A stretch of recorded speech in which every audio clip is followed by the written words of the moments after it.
ஒரு பழைய பங்களா, பல ஆண்டுகளாக திறக்கப்படாத கதவுகள், அதை பற்றி ஊரே பேசும் மர்மம். நண்பருக்காக வீடு தேடி வந்த கதாநாயகனுடைய பார்வை எதிர்பாராத விதமா அந்த பாழடைந்த பங்களாவின் மீது விழுது. அந்த வீட்டை பற்றி விசாரித்த போது அங்கே யாருமே தங்க மாட்டாங்க அப்படின்ற பதில் மட்டுமே அவருக்கு கிடைக்குது. ஏன் அந்த வீட்டுக்குள்ள என்ன இருக்கு? ஏன் பல வருடங்களா அது பூட்டி கிடக்கு? ஊர் மக்கள் நம்பும் அந்த பயங்கர கதையின் பின்னால் இருக்கும் உண்மை என்ன? இந்த கேள்விக்கான பதிலை தேடி அவர் எடுத்து வைக்கிற ஒவ்வொரு அடியும் அவரை ஒரு விசித்திரமான மர்மத்தின் அருகே கொண்டு செல்லுது. பாலடைந்த அந்த பங்களாவின் இருள் நிறைந்த ரகசியம் என்ன அப்படின்றத தெரிஞ்சுக்கலாம் வாங்க. ரொம்பவும் தெரிந்த சிநேகிதர்கள் யாராவது என்னிடம் ஒரு கையெழுத்து பிரதியை கொடுத்து இதை கட்டாயம் விகடனில் போடச் சொல்லுங்கள் என்று கூறும்போதெல்லாம் நான் மனதிற்குள் நாளைக்கு பல்லாவரத்திற்கு போக வேண்டியதுதான் என்று சொல்லிக் கொள்வது வழக்கம். இது ஏன் என்றால், ஒரு முறை ரொம்பவும் பிராண சிநேகிதர் ஒருவர் ஒரு நகைச்சுவை கட்டுரையை என்னிடம் கொடுத்து அதை விகடனில் வெளியிடும்படி சொன்னார். அதில் நகைச்சுவையை விட அழுகை சுவைதான் அதிகமாயிருந்தது. ஏனென்றால், சென்னை நகரின் வீதிகளில் ஒன்றுக்கு ராடன் பஜார் என்று பெயர் அமைந்த பொருத்தத்தை பற்றி அவர் அதில் எழுதியிருந்தார். ராடன் என்றால் பிரம்பு. அச்சமயம் அந்த வீதியில் மறியல் செய்த தொண்டர்களுக்கு பிரம்படி வைபவம் நடந்து கொண்டிருந்தது. அக்கட்டுரையை விகடனில் அப்போது போட்டிருந்தால் இன்று எனக்கு இதை எழுதும் சிரமமும் உங்களுக்கு இதை படிக்கும் சிரமமும் இல்லாமல் போயிருக்கும். அவ்வளவு முன் யோசனை அப்போது இல்லாமல் போகவே அந்த கட்டுரையை பற்றி ரொம்பவும் தொல்லையடைந்தேன். ஆனால் அந்த நண்பரே அதை தீர்த்து வைத்தார்.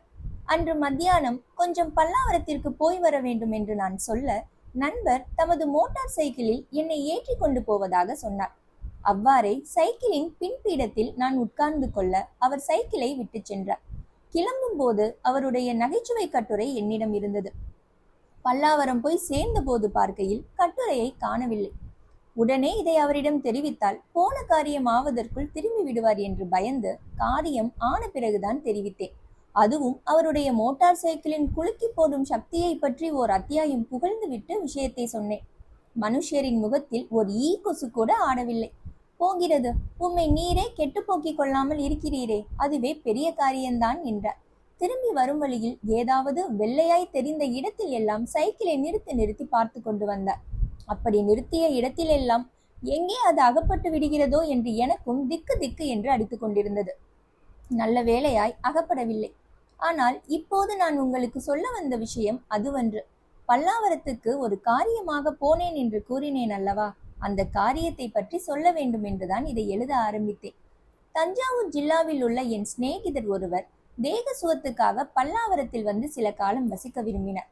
அவ்வூரில் ஒரு வீடு வாடகைக்கு அமர்த்தி கொடுக்கும்படி எழுதியிருந்தார். நான் பல்லாவரம் போனது இதற்காக தான். அங்கே விஸ்தாரமான சாலைகளின் இரு புறங்களிலும் உள்ள பங்களாக்களை ஒவ்வொன்றாக பார்வையிட்டு வந்தோம். அவற்றில் ஒரு பங்களா என் கவனத்தை பெரிதும் கவர்ந்தது. அது விசாலமான ஒரு தோட்டத்துக்கு நடுவில் அமைந்திருந்தது. பழைய காலத்து பங்களா. கட்டிடத்தின் அமைப்பும் சுவர்களின் நிலைமையும் அதனுடைய பழமையை நினைவூட்டின. எங்கே பார்த்தாலும் ஒட்டடையும் தூசியும் படிந்திருந்தபடியால் வெகு காலமாக அதில் யாரும் குடியிருக்கவில்லை என்று தெரிய வந்தது. பளிச்சென்று பிரகாசமாயிருந்த இடமோ வஸ்துவோ அந்த பங்களாவில் கிடையாது. அறைகளில் பூஞ்ச காலம் பூத்திருந்தது. எப்படிப்பட்ட குதூகல புருஷனையும் அந்த பங்களாவிற்குள் கொண்டு விட்டால் அவன் உற்சாகம் குன்றி போய் மயான காண்டம் நடிப்பதற்கு சித்தமாகி விடுவான். அவனை நல்ல தங்காலாக நடிப்பதற்கு தயார் செய்து விடுவது கூட பிரமாதமாகாது. இவ்விஷயத்தில் தோட்டமும் பங்களாவுடன் ஒற்றுமையுணர்ச்சி கொண்டிருந்தது. பூ என்ற நாமதேயம் அந்த தோட்டத்தில் கிடையாது. விசாலமாக படர்ந்த மாமரங்களும் உயரமாய் வளர்ந்த தென்னை கமுகு மரங்களும் நிறைய இருந்தன. மாமரங்களின் அடியில் வெகு காலமாக உதிர்ந்த இலைகள் அப்படியே கிடந்து மடிந்து நல்ல உரமாகி இருந்தன. தென்னை மரங்களிலும் கமுகு மரங்களிலும் பழைய காலத்து காய்ந்த கட்டைகள் தொங்கிக் கொண்டிருந்தன. ஒரு தென்னை மரத்தில் இடி விழுந்து மட்டைகள் எல்லாம் எரிந்து போய்விட மரம் மட்டும் மொட்டையாய் நின்றது. அடர்த்தியான மர நிழலில் ஒரு பெரிய கிணறு இருந்தது. அதில் ஜலம் இழுப்பதற்கு வசதி எதுவும் காணோம். பக்கத்தில் இருந்த ஒரு தொட்டியில் கண்ணங்கரையில் என்று கொஞ்சம் ஜலம் தேங்கி இருந்தது. அது வெகு காலத்து தண்ணீராய் இருக்க வேண்டும் என்பதில் சந்தேகமில்லை. எனவே அதை புண்ணிய தீர்த்தம் என்று கூட சொல்லலாம். பொதுவாக அந்த பங்களா நமது ஹிந்து சமூகத்துக்கும் ஸ்நாதன தர்மத்துக்கும் சிறந்த உதாரணமாயிருப்பதாக எனக்கு தோன்றிற்று. பலமான அஸ்திவாரத்தின் மேல் கட்டப்பட்டது. விசாலமானது, பழமையானது, அழகு பொருந்தியது. கொஞ்சம் பெருக்கி சுத்தம் செய்ய வேண்டும். தரைக்கு புதிய தளவரிசை போட வேண்டும். சுவர்களின் உளுத்து போன மேற்பூச்சை சுரண்டிவிட்டு சிமெண்ட் பூசி வெள்ளையடிக்க வேண்டும். தோட்டத்தையும் சுத்தம் செய்து சில புதிய புஷ்ப செடிகளை வைத்துவிட வேண்டும். இதெல்லாம் செய்துவிட்டால் வீடு எவ்வளவு நன்றாய் ஆகிவிடும். இப்படி எண்ணிக்கொண்டிருக்கையில் அங்கே தோட்டக்காரன் வந்தான். அவனும் அந்த பங்களாவுக்கு பொருத்தமானவன்தான். ரோமம் நரைத்து முகம் சுருங்கி உடம்பு தளர்ந்தவன். இந்த வீட்டுக்கு என்னப்பா வாடகை என்று கேட்டேன். 60 ரூபாய்ங்க என்றார். இவ்வளவு பெரிய மாளிகைக்கு 60 ரூபாய் தானா வாடகை என்று ஆச்சரியப்பட்டேன். நீங்க குடுத்தனம் வர போறீங்களா என்று கேட்டான். ஆமா, வரலான்னு தான் பாக்குறேன். இப்படிதான் ரொம்ப பேர் சொல்லிட்டு போறாங்க என்றான் கிழவன். அவன் சொன்னது வாஸ்தவம் என்பதற்கு பங்களாவே சாட்சி சொல்லிற்று. ஏன் ஒருவரும் வர்றதில்ல என்று கேட்டேன். அதென்னவோ எனக்கு தெரியாது. குடித்தனம் வர்றதா இருந்தா சொல்லுங்க, இன்னும் 5 ரூபாய் குறைச்சு கூட கொடுப்பாங்க என்றான். அந்த வீட்டை பற்றிய மர்மம் ஏதோ இருக்க வேண்டும் என்று உடனே எனக்கு தோன்றி போயிற்று. பக்கத்தில் சாலை ஓரத்தில் ஒரு சோடா வெற்றிலை பாக்கு கடை இருந்தது. அங்கே சென்று நானும் என் கட்டுரை நண்பரும் 2 சோடா சாப்பிட்டோம். கடைக்காரனுக்கு சுமார் 30-35 வயது இருக்கலாம். நாங்கள் போன போது அவன் ஆரணி குப்புசாமி முதலியாரின் ரெய்னால்ட்ஸ் நாவல் மொழிபெயர்ப்பு ஒன்றை படித்துக் கொண்டிருந்தான். எங்களிடம் சில்லறை வாங்கி கொண்டதும் மறுபடியும் புத்தகத்தை எடுத்து படிக்க தொடங்கினான். கொஞ்சம் விஷயம் தெரிந்த மனிதன் இவன் என்று எண்ணி வீட்டை பற்றி விசாரிக்கலாம் என நினைத்தேன். பக்கத்து பங்களாவுக்கு ஏன் ஒருவரும் குடுத்தனம் வருவதில்லை, உனக்கு தெரியுமா என்று கொஞ்சம் தயக்கத்துடன் கேட்டேன். கடைக்காரன் ஒரு நிமிஷம் யோசனை செய்வது போல் இருந்தான். பிறகு, நமக்கு என்னத்துக்குங்க இந்த வம்பெல்லாம், 2 பீடா வாங்கி கொள்ளுங்க சார் என்றார். அப்படியே நாங்கள் வாங்கி போட்டுக்கொண்டோம். பின்னர், இல்லையப்பா, இந்த வீட்டுக்கு குடி வரலாமா என்று யோசிக்கிறோம். ஆனால் ரொம்ப நாளாய் பூட்டி கிடக்கிறதே, ஏதாவது விசேஷம் இருக்குமோ என்று சந்தேகமாயிருக்கிறது.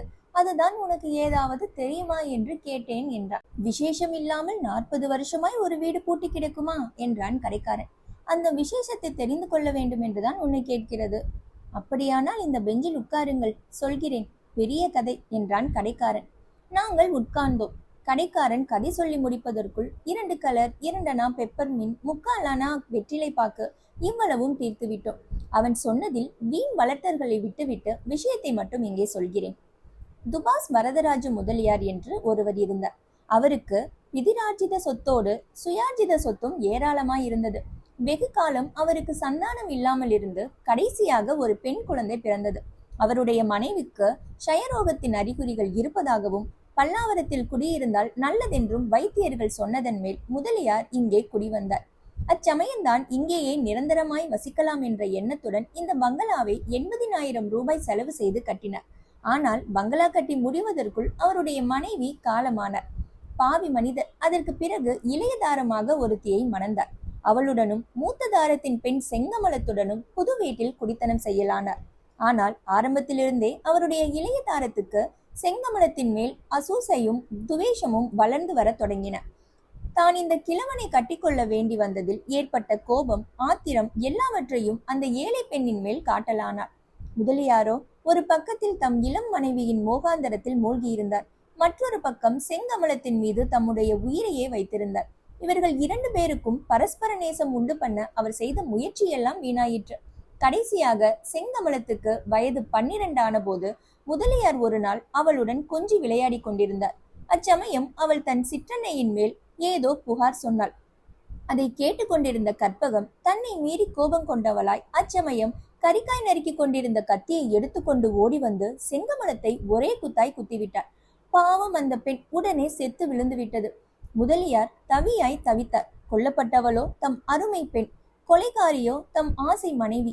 என்ன செய்வார் பாவம்? வெளியில் தெரிந்தால் கற்பகம் தூக்கு மேடைக்கு போக நேரிடும். பயங்கரமும் துக்கமும் கொஞ்சம் ஆறின பிறகு அவரும் அவர் மனைவியும் சேர்ந்து கொள்ளையில் ஒரு பள்ளம் தோண்டி அதில் பிரேதத்தை புதைத்தார்கள். செங்கமலம் அவளுடைய மாமா வீட்டுக்கு போயிருப்பதாக முதலியார் அக்கம் பக்கத்தாருக்கு சொல்லிவிட்டார். ஏதோ சந்தேகப்பட்டு விசாரித்த போலீஸ்காரர்களுக்கு ஏராளமான பணம் கொடுத்து அமுக்கிவிட்டார். அப்புறம் முதலியார் அதிக காலம் உயிர் வாழவில்லை.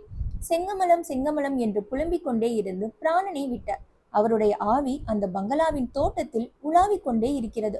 இரவு நேரங்களில் செங்கமலம் செங்கமலம் என்று பரிதாபமான குரலில் கூப்பிடும் சத்தம் அந்த தோட்டத்தில் அடிக்கடி கேட்பதுண்டு. கடைக்காரன் கதையை முடித்ததும், ஆமாம், இதெல்லாம் உனக்கு எப்படி தெரியும் என்று கேட்டேன். கடைக்காரன் புன்னகை புரிந்தான். உங்களுக்கு நம்பிக்கை இல்லை அல்லவா? அதனால் தான் நான் ஒருவருக்கும் சொல்வதில்லை. நீங்கள் கேட்டபடியால் சொன்னேன். போகட்டும், இன்னும் ஒரு கலர் சாப்பிடுகிறீர்களா என்றார். அவனை தூண்டி துரியெடுத்து மறுபடியும் கேட்டதில், நீங்கள் ஒரு தோட்டக்கார கிழவனை பார்த்தீர்கள் அல்லவா? அவன்தான் செங்கமலத்தின் பிரேதத்தை உடனிருந்து புதைத்தவன். அவன் சொல்லிதான் எனக்கு தெரிந்தது. இப்படியே அவன் இன்னும் இரண்டொருவரிடமும் சொல்லி இருக்கிறான் போல் இருக்கிறது. எப்படியோ விஷயம் ஒருவாறு பரவிவிட்டது. அதனால்தான் ஒருவரும் அந்த பங்களாவுக்கு குடி வருவதில்லை என்றார். இது போன்ற கதைகள் இதற்கு முன் நான் எத்தனையோ கேட்டிருக்கிறேன். பட்டணங்களில் கொலை நடந்த வீடு என்றும் பேய் வாழும் வீடு என்றும் பல வீடுகளுக்கு எப்படியோ பெயர் வந்து விடுகிறது. அந்த வீடுகள் மலிவான வாடகைக்கு கிடைப்பது வழக்கம். நான் கூட ஒரு முறை 50 ரூபாய் வாடகை வரக்கூடிய அத்தகைய வீடு ஒன்றில் 16 ரூபாய் வாடகை கொடுத்துவிட்டு இருந்திருக்கிறேன். அந்த வீட்டில் பேய் இருந்திருந்தால் அது சுத்த பயங்கொல்லி பேயாயிருந்திருக்க வேண்டும். என்னிடம் அது பேச்சு மூச்சு காட்டவில்லை. ஆனால் இந்த சோடா கடைக்காரனின் கதை என்னவோ ஒரு மாதிரி என் மனதில் பதிந்துவிட்டது. அது முழுதும் பொய் என்று நினைக்க முடியவில்லை. அந்த பங்களாவின் தோற்றம் கதை ஒருவேளை நிஜமாயிருக்கலாமோ என்று கருதுவதற்கு இடம் கொடுத்தது. அந்த வீட்டை என் சிநேகிதருக்கு பார்ப்பதில் பயனில்லை என்று தீர்மானித்து வேறு ஒரு சின்ன வீடு 40 ரூபாய் வாடகையில் அமர்த்திவிட்டு திரும்பி சென்றோம். எனினும் அந்த பாழடைந்த பங்களாவின் ஞாபகம் மட்டும் என் மனதில் இருந்து போகவில்லை. சுருங்க சொன்னால், அந்த பங்களாவில் நான் குடியேறுவதற்கு பதில் பங்களா என் உள்ளத்தில் குடியேறிவிட்டது.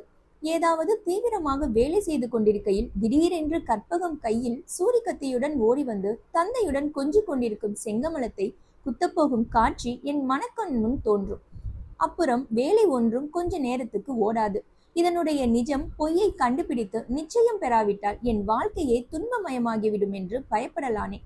பல்லாவரத்தில் நான் அமர்த்தி இருந்த ஜாகைக்கு என் நண்பர் குடிவந்து சில தினங்களுக்கு பிறகு அவரை ஒரு முறை பார்த்து வருவதற்கு சென்றேன்.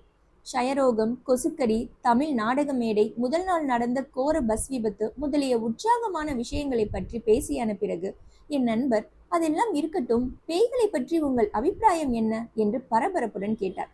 பேய்களை பற்றியா என்று என் காதுகளை நம்ப முடியாமல் திரும்ப கேட்டேன்.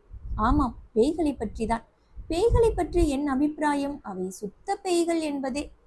இருக்கட்டும், என்னை பற்றி பேய்களின் அபிப்பிராயம் என்ன என்று நீங்கள் சொல்ல முடியுமா என்று கேட்டேன். நீங்கள் இப்படித்தான் ஏதாவது சொல்வீர்கள் என்று தெரியும். பேய்களுக்கு உங்களை பற்றி என்ன அபிப்பிராயம் என்று தெரிய வேண்டுமானால் இந்த சாலையில் உள்ள 10ஆம் நண்பர் பங்களாவுக்கு பாதி ராத்திரியில் போய் நேரில் கேட்டு தெரிந்து கொள்ளலாம் என்றார். உடனே எனக்கு துணுக்கென்றது. மாற்றாந்தாயால் குத்தி கொள்ளப்பட்டு கோர மரணம் அடைந்த செங்கமலம் என் மனக்கண் முன் வந்தார். அந்த பங்களாவை தான் இவர் குறிப்பிடுகிறார் என்று அறிந்து விவரமாக சொல்லும்படி கேட்டேன். துபாஸ் வரதராஜ முதலியாரின் கதையை நான் கேட்டிருந்தபடியே அவர் சொல்லி வந்தார். ஆனால் முடிவு மட்டும் வித்தியாசமாய் இருந்தது. அந்த வித்தியாசமான முடிவு என் நெஞ்சு பதை பதைக்கும்படி செய்தது. அவ்விவரம் பின்வருமாறு. பிஞ்சிலே பழுத்தது என்பார்களே, அந்த மாதிரியான பெண் செங்கமலம். தன்னுடைய தாயார் எஜமானியாயிருக்க வேண்டிய வீட்டில் வேறொரு அயலால் வந்து அதிகாரம் வகிப்பது அவளுக்கு பிடிக்கவில்லை. நாளுக்கு நாள் அவளுடைய குரோதம் வளர்ந்து வந்தது. முதலியாரின் இளைய மனைவி செங்கமலத்தின் மீது எவ்வளவோ பிரியம் வைத்து ஆசையுடன் நடத்தியும் பிரயோஜனம் இல்லாமல் போயிற்று. ஓயாமல் அழுவாள், எரிந்து விழுவாள், சண்டை பிடிப்பாள். என் அம்மாவை கொன்றவள் நீதானே என்பாள். என்னையும் விஷம் கொடுத்து கொன்றுவிடு, உன் மனம் குளிர்ந்துவிடும் என்பாள். கற்பகம் ஒரு நாள் இதையெல்லாம் சகிக்க முடியாமல் முதலியாரிடம் சொல்லி துக்கப்பட்டு கொண்டிருந்தாள். முதலியார் அதற்கென்ன செய்யலாம்? அவள் தாயாரை கொண்டிருக்கிறாள். இன்னும் கொஞ்ச நாளில் கல்யாணம் பண்ணி அனுப்பிவிடலாம். அதுவரையில் பொறுத்து கொண்டிரு என்று ஆறுதல் கூறினார். இதையெல்லாம் ஒட்டு கேட்டு கொண்டிருந்த செங்கமலம் திடீரென்று அவர்கள் முன் வந்து, நான் இருப்பதுதானே உங்களுக்கு கஷ்டமாயிருக்கிறது, இதோ என் தாயார் என்னை கூப்பிடுகிறார், போகிறேன் என்று கூறி முதலியாரும் கற்பகமும் பிரமித்து நின்று கொண்டிருக்க இடுப்பில் மறைத்து வைத்திருந்த கத்தியை சட்டென்று எடுத்து மார்பில் குத்தி கொண்டு உயிரற்ற பிணமாய் கீழே விழுந்தார். முதலியார் தோட்டக்காரனுடைய உதவியுடன் பிரேதத்தை ஒரு பெட்டியில் போட்டு மூடி கொள்ளையில் குழி தோண்டி புதைத்தார். பிறகு அந்த வீட்டை காலி செய்துவிட்டு பட்டணத்துக்கு குடி போய்விட்டார். அது முதல் தினம்தோறும் ராத்திரியில் முதலியாருடைய மூத்த சம்சாரத்தின் ஆவி பங்களா வாசல் முகப்பில் வந்து நின்று செங்கமலம் செங்கமலம் என்று கூப்பிடுகிறதாம். இதோ வந்துவிட்டேன் அம்மா என்று சொல்லிக்கொண்டு செங்கமலத்தின் ஆவி வெளியே வருகிறதாம். 2 ஆவிகளும் ராத்திரியெல்லாம் பங்களாவின் தோட்டத்தை சுற்றுகின்றனவாம். இந்த வரலாற்றை கேட்டதும் எனக்கு என்ன நினைப்பதென்று தெரியவில்லை. அந்த குழந்தை செங்கமலத்தின் பரிதாப கதிக்காக நான் காட்டிய அனுதாபம், பட்ட துயரம் எல்லாம் வீண் போல் இருக்கிறதே. உண்மையில் கற்பகம் அல்லவோ நமது அனுதாபத்துக்கெல்லாம் உரியவராகிறார். எது உண்மை, எது பொய்? என் நண்பரை பார்த்து, ஆமாம், நீங்கள் இவ்வூருக்கு வந்து 10 நாள் தானே ஆயிற்று, அதற்குள் இந்த விவரம் எல்லாம் எப்படி தெரிந்தது என்று கேட்டேன். அந்த பங்களாவுக்கு பக்கத்தில் ஒரு சோடா கடை இருக்கிறது. அந்த கடைக்காரன் சொன்னான் என்று என் சிநேகிதர் கூறியதும் எனக்கு ஏற்பட்ட எரிச்சலுக்கு அளவே இல்லை. அடே, என்ன வெள்ளம் கயிறு திரிக்கிறான் அவன். மறுபடியும் அவனை கண்டு இதன் உண்மையை தெரிந்து கொள்ளாமல் விடுவதில்லை என்று தீர்மானித்தேன். என்ன அப்பா, சௌக்கியமா என்று கேட்டதும் கடைக்காரன் முன் போலவே கையில் இருந்த நாவலை மூடிவிட்டு, பாருங்க சுவாமி, ரொம்ப நாளாச்சே பார்த்து, நம்ம மேல தயவே இல்லையே என்றார். பிறகு உட்காருங்க, பேஷான ரஸ்தாளி வாழைப்பழம் வந்திருக்குங்க, 2 பழம் சாப்பிடுங்க என்று கூறினார். நானும் என் சிநேகிதரும் பெஞ்சில் உட்கார்ந்து ரஸ்தாளி பழங்களை கையில் வாங்கி கொண்டோம். பிறகு நான், ஏனப்பா, நீ எங்களுக்கு சொன்ன கதையெல்லாம் நீயே கற்பனை செய்ததா அல்லது கையில் உள்ள நாவலில் இருக்கிறதா என்று கேட்டேன். அது என்ன சார் அப்படி சொல்றீங்க? பாத்தீங்களா, இதுக்குதான் நான் சொல்ல மாட்டேங்கிறது என்று கூறி தனக்கு ஏதோ பெரிய அநீதி நாங்கள் செய்துவிட்ட தோரணையில் பரிதாபமாய் பார்த்தாள். போகட்டும், செங்கமலம் கொல்லப்பட்டாளா, தற்கொலை செய்து கொண்டாளா, அதை மட்டும் நிஜமாய் சொல்லிவிடு என்றேன். சார், நீங்கள் ஏன் என் பேரில் அவநம்பிக்கைப்படுகிறீர்கள் என்று எனக்கு தெரியும். உங்களிடம் ஒரு விதமாகவும் இவரிடம் வேறு விதமாகவும் நான் சொன்னேன். வாஸ்தவன்தான், நான் சொன்ன இரண்டும் நிஜமில்லைதான். ஆனால் ஏன் அப்படி சொன்னேன் தெரியுமா? நிஜமாக நடந்ததை சொன்னால் நீங்கள் ஒரு நாளும் நம்ப மாட்டீர்கள். அப்படி ஒருவரும் நம்ப முடியாத விஷயத்தை சொல்லி என்ன பிரயோஜனம்? வீண் வாய் தேசம்தான் என்றார். அந்த அசல் நிஜத்தையும் தான் சொல்லிவிடேன், கேட்டு வைக்கலாம் என்றேன். ஆஹா, கேட்பதாயிருந்தால் பேசாய் சொல்கிறேன், எனக்கு என்ன நஷ்டம்? அடே பையா வீராசாமி, 2 கிளாஸில் ஐஸ் போடடா என்று அதிகாரமாய் கூவினான் கடைக்காரன். கடையிலே பையன் யாரையும் காணாதிருக்கவே யாரை இவன் உத்தரவிடுகிறான் என்று ஆச்சரியப்பட்டேன். கடைக்காரன் தானே ஐஸை அலம்பி போட்டான். என்னை புன்னகையுடன் பார்த்து, இந்த கடையில் நான் தான் எஜமான், பையனும் நான் தான் என்றான். இவன் பெரிய நாவலாசிரியன் மட்டுமல்ல, நகைச்சுவை ஆசிரியனும் கூட என்று எண்ணிக்கொண்டேன். அவன் இம்முறை சொன்ன விவரம் வரதராஜ முதலியார் 2ஆம் தாரம் கல்யாணம் செய்து கொண்ட வரையில் முன் சொன்னதெல்லாம் வாஸ்தவன்தான். அதற்கு பிறகுதான் சம்பவங்கள் மாறுபடுகின்றன. வீட்டிற்கு மாற்றாந்தாய் வந்ததிலிருந்து செங்கமலத்தின் சுபாவம் மாறுதல் அடைந்து வந்தது. விளையாட்டு, குதூகலம் எல்லாம் போய் ஓயாமல் எதை பற்றியோ சிந்தித்து கவலைப்பட்டு கொண்டிருந்தார். தோட்டைக்காரனிடம் ஒரு நாள் அவள் பேசியதிலிருந்து உண்மை தெரிய வந்தது. தினந்தோறும் இரவில் தூங்கும்போது இறந்து போன அவளுடைய தாயார் பங்களா வாசலில் வந்து செங்கமலம் செங்கமலம் என்று கூப்பிடுவது போலவும், தான் அவளை காண்பதற்கு சென்றதும் தன்னை கட்டி அணைத்து கொண்டு என் கண்ணை பழிவாங்கு பழிவாங்கு என்று சொல்லிவிட்டு மறைந்து விடுவது போலவும் கனவு கண்டு கொண்டிருந்தார். கடைசியாக ஒரு நாள் இரவு கனவில் செங்கமலத்தின் தாய் அவளை அழைத்து கொண்டு உள்ளே சென்று வெகுநாளாய் பூட்டி கிடந்த ஒரு அலமாரியை திறந்து அதற்குள் இருந்த சூரிக்கத்தியை சுட்டிக்காட்டிவிட்டு மறைந்தாளாம்.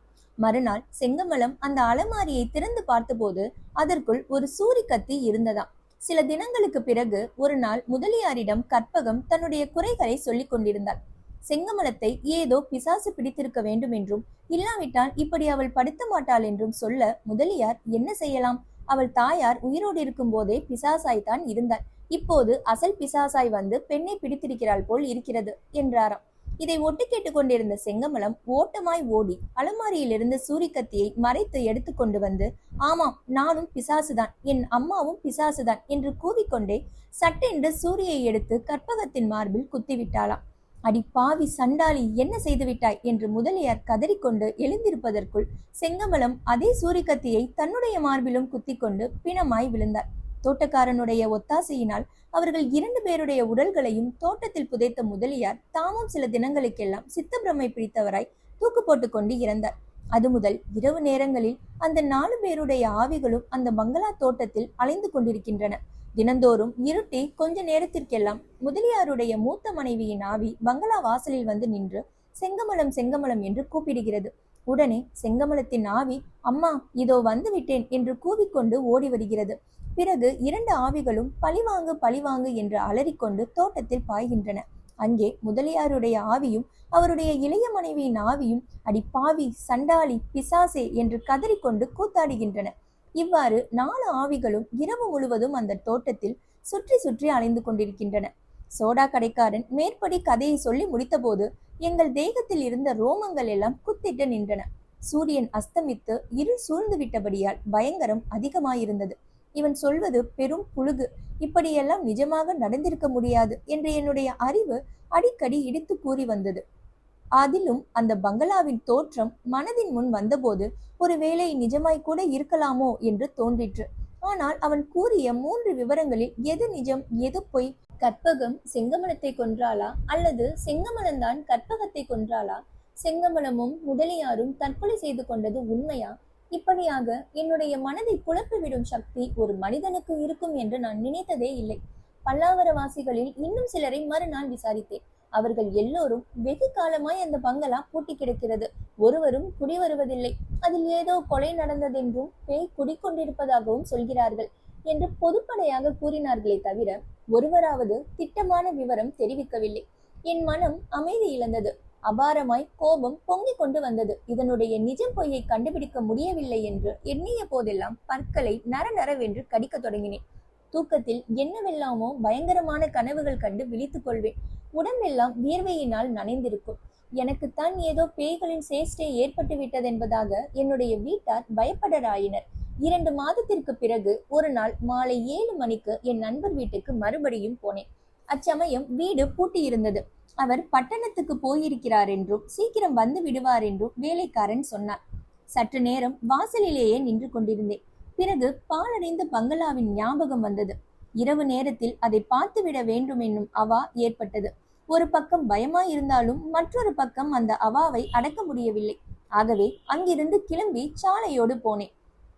பாலடைந்த பங்களாவை அடைந்ததும் சாலையில் நின்றபடி எட்டி பார்த்தேன். பங்களாவின் வெளித்தாழ்வாரத்தில் மின்சார விளக்கு பளிச்சென்று எரிந்து கொண்டிருந்ததை கண்டதும் எனக்கு உண்டான வியப்பை சொல்லி முடியாது. வீட்டினுள்ளிருந்தும் மின்சார விளக்கு வெளிச்சம் வந்து கொண்டிருந்தது.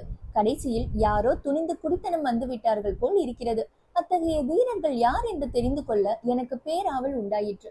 ஒருவேளை அவர்கள் மூலமாய் இந்த பங்களாவை பற்றிய உண்மை வெளிப்பட்டாலும் வெளிப்படலாம் அல்லவா? எனவே திறந்திருந்த மதில் கேட்டின் வழியாக நுழைந்தேன். தோட்டம் நன்றாய் சுத்தம் செய்யப்பட்டிருந்தது. புதிய பூந்தொட்டிகள் கூட கொண்டு வைக்கப்பட்டிருந்தது. நலச்சம்பங்கியின் வாசனை கம் என்று வந்து கொண்டிருந்தது. பங்களாவின் வாசற்புறத்தை உற்று நோக்கினேன். புதிதாக வெள்ளை அடித்து பளிச்சென்று இருந்தது. சாலைக்கும் பங்களா வாசலுக்கும் நடுமத்தியில் சென்று கொண்டிருந்த போது சாலை கேட்டில் ஒரு மோட்டார் வந்து நின்றது போல் சப்தம் கேட்டது. அதே நிமிஷத்தில் பங்களாவின் முகப்பு தாழ்வாரத்தில் ஒரு ஸ்திரியின் உருவம் தென்பட்டது. அவள் செங்கமலம் செங்கமலம் என்று கூவினாள். என் உடம்பு நடுங்கிற்று. அடுத்த கணத்தில் ஒரு சிறு பெண் பங்களாவின் உள்ளிருந்து ஏனம்மா என்று கேட்டுக்கொண்டு வெளியே வந்தாள். அச்சமயம் மூச்சை போய் விழாமல் நான் எப்படி தைரியமாய் நின்றேனோ பகவானுக்கு தான் தெரியும். நான் நின்ற இடத்திலேயே சற்று நேரம் திகைத்து நின்றிருக்க வேண்டும். பின்னால் காலடி சத்தம் கேட்கவே திரும்பி பார்த்தேன். அங்கே தனலட்சுமி பேங்க் ஏஜென்ட் முருகேச முதலியாரை கண்டதும் எனக்கு எப்படி இருந்திருக்கும் என நினைக்கிறீர்கள்? ஹலோ, நீங்களா? யாராவது திருடனோ என்றல்லவா பயந்து போனேன் என்றார் முருகேச முதலியார். இவரை எனக்கு 3-4 வருஷத்துக்கு பழக்கம். சங்கீத கச்சேரி ஒவ்வொன்றிலும் இவர் என் பக்கத்தில் வந்து உட்கார்ந்து கொள்வார். அது என்ன ராகம், இது என்ன கீர்த்தனை என்று நச்சரித்து பிராணனை எடுத்து விடுவார். ஆனாலும் ரொம்ப நல்ல மனுஷர், ரசிகர். ஆகையால் அவரிடம் ஒரு மாதிரி எனக்கு சிநேகம் என்றே சொல்லலாம். முதலியார் என் கையை விளையாட்டாக பிடித்ததும் என் கை நடுங்குவதை அறிந்திருக்க வேண்டும். என்ன சார், உங்களுக்கு உடம்பு? எங்கே வந்தீர்கள் சார் இந்த நேரத்தில் என்று மளமளவென்று கேட்க ஆரம்பித்து விட்டார். போய் உட்காருவோம், எல்லாம் சொல்கிறேன் என்றேன். நாங்கள் பங்களா வாசலை அடைந்ததும் அங்கே நின்றிருந்த ஸ்திரீ உள்ளே போய்விட்டார். சிறு பெண் மட்டும் முதலியாரை கட்டிக்கொண்டு, அப்பா, ஏன் இவ்வளவு நேரம் என்று கேட்டார். நாங்கள் உட்கார்ந்து சிறிது ஆசுவாசப்படுத்திக் கொண்ட பின்னர் அந்த பெண்ணும் ஸ்திரியும் நான் ஊகித்தபடியே முதலியாரின் பெண்ணும் மனைவியும் தான் என்று தெரிந்து கொண்டேன். பிறகு அந்த பங்களாவை பற்றி நான் கேள்விப்பட்ட வரலாறுகளை எல்லாம் கூறி அன்று பங்களாவில் நுழைய நேர்ந்த காரணத்தையும் தெரிவித்தேன். முதலியார் சிரித்த சிரிப்பில் அந்த பழைய பங்களா இடிந்து விழுந்து விடுமோ என்று தோன்றிற்று. சிரிப்பு அடங்கிய பிறகு கூறியதாவது, நீங்கள் கேட்ட கதையில் உள்ள கதாபாத்திரங்கள் எல்லாம் நிஜமானவர்கள்தான். ஆனால் சம்பவங்கள் தான் உண்மையல்ல. வரதராஜ முதலியார் என்பவர் என்னுடைய பாட்டனார். என்னுடைய தாயார் பெயர் செங்கமலம். அவளுடைய பெயரைத்தான் என் பெண்ணுக்கு இட்டிருக்கிறேன். என் தாயாருக்கு 3 வயது இருக்கும் போதே என்னுடைய பாட்டி இறந்து விட்டார். அவள் சாகும்போது முதலியார் தனியாயிருந்தால் தம் பெண்ணை சரியாய் வளர்க்க முடியாதென்றும் ஆகையால் தன்னுடைய தங்கையையே மறுமணம் செய்து கொள்ள வேண்டும் என்றும் வற்புறுத்திவிட்டு சென்றார். முதலியார் அப்படியே செய்தார். என் தாயார் தன் சிற்றன்னையை சொந்த தாய் என்றே நினைத்து வந்தார். அவ்வளவு அருமையாக அந்த அம்மனையும் அவளை வளர்த்து வந்தார். ஆனால் துரதிருஷ்டவசமாக கொஞ்ச காலத்துக்கெல்லாம் அவளும் டைபாய்டு சுரம் வந்து இறந்து போனாள். அதற்கு மேல்தான் என் பாட்டனார் இந்த வீட்டில் இருக்க மனம் கொள்ளாமல் புரசவாக்கத்துக்கு குடி போனது. என் தாயாரை கல்யாணம் பண்ணி கொடுத்த உடனே, அதாவது நான் பிறப்பதற்கு முன்னமே அவர் இறந்து போனாராம். அவரும் சரி, சென்ற வருஷத்தில் காலமான என் தாயாரும் சரி, எல்லோரையும் போல சாதாரணமாய்தான் இறந்தார்கள். கொலை குத்து ஒன்றும் இல்லை. இந்த சென்னை பட்டணத்திலேதான் மனுஷர்களுக்கு பிராணனை கொண்டு போவதற்கு எவ்வளவோ வியாதிகள் காத்திருக்கின்றனவே, கொலை தற்கொலை கூட வேண்டுமா? இதை கேட்டதும் என் இருதயத்தில் ஏற்றி வைத்திருந்த பெரிய பாறாங்கல்லை எடுத்து விட்டது போல் இருந்தது. அந்த சோடா கடைக்காரனுடைய விஷம புத்தியை ஒரு புறத்தில் நான் வெறுத்த போதிலும் அவனுடைய கற்பனை திறனை வியக்காமல் இருக்க முடியவில்லை. எல்லாம் சரிதான், ஆனால் சென்ற 40 வருஷ காலமாய் இந்த பங்களா பூட்டப்பட்டிருந்தது எதனால் என்று மிஞ்சி இருந்த என்னுடைய சந்தேகத்தையும் கேட்டேன். ஓஹோ, அதுவா? என் பாட்டனார் இருந்த வரையில் தம் 2 மனைவிகளை பறிகொடுத்த இந்த ஊருக்கு திரும்பி வருவதில்லை என்று தீர்மானித்திருந்தார். பங்களாவை வாடகைக்கு விடவும் மனமில்லை. அவர் இறந்தவுடன் அவருடைய சொத்துக்களின் மேல் வியாஜியம் ஏற்பட்டது. தாயாதிக்காரர்கள் தங்களுக்கு சேர வேண்டும் என்றார்கள். என் தாயாருக்கு தான் எல்லா சொத்தும் என்று என் தகப்பனார் வழக்காடினார். உயில், பந்தகம், அடமானம், முன்பாத்தியம், பின்பாத்தியம், இப்படி என்னவெல்லாமோ குளறுபடிகள் கிளம்பின. கேஸ் ஜில்லா கோர்ட்டில் 7 வருஷமும், ஹைகோர்ட்டில் 6 வருஷமும், பிரிவி கவுன்சிலில் 3 வருஷமும், மறுபடி ஹைகோர்ட்டில் 8 வருஷமும் நடந்து கடைசியாக 6 மாதத்துக்கு முன்புதான் தீர்ப்பாயிற்று. சொத்துக்கள் எல்லாம் என்னை சேர்ந்தன. வழக்கு நடந்த வரையில் இந்த பங்களாவும் மற்ற சொத்துக்களும் ரிசீவர் வசம் இருந்தன. வீட்டு வாடகை நஷ்டமாகிறதே என்று ரிசீவருக்கு என்ன கவலை?